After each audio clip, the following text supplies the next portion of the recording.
Thousands of people have taken to the streets of towns and cities across England in counter-demonstrations against a wave of riots by anti-immigration protesters. More than 6,000 police officers were mobilised on Wednesday evening from Newcastle to Birmingham, Liverpool to Brighton, Sheffield to London. Apart from some isolated incidents in Aldershot and Chatham, the marches have been largely peaceful. The unrest came after misinformation was spread online that the suspect in a fatal stabbing of 3 girls in Southport just over a week ago was a Muslim asylum seeker. The first prison sentences for violent disorder have been handed down to rioters involved. The men, all from Liverpool, have been jailed for between 20 months and 3 years. Inquests into the deaths of the 3 girls have been formally opened and adjourned until the end of criminal proceedings, the senior coroner giving her condolences to the families and friends of the girls. With more on the counter-protests, here's our correspondent Joe Inwood reporting from Bristol. The city had been braced for trouble. So this part of Bristol is where a couple of immigration lawyers are based, whose addresses have been leaked online. And there was a real fear there could be a far-right protest taking place here today.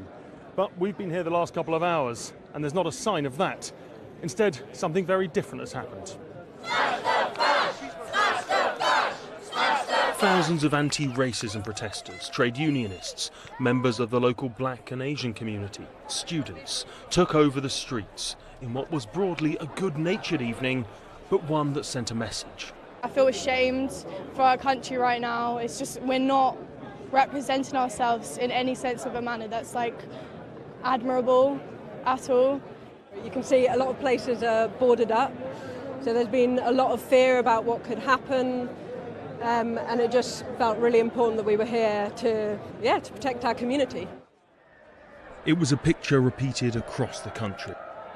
Walthamstow in London saw vast crowds gathered, as in Bristol, to oppose the far right, while there were colourful scenes in West London. Refugees are welcome here! Refugees are welcome here!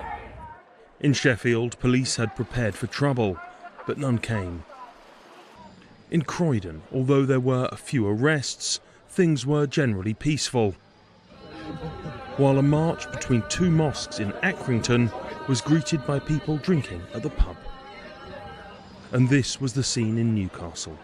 Of course, protect our mosques, because we believe this is our house and this is house of God. And I think for them to stand up and really want to go around and try to destroy our mosques is something really heinous. There were some isolated incidents. Aldershot was seemingly one of the few places the right-wing protests materialised.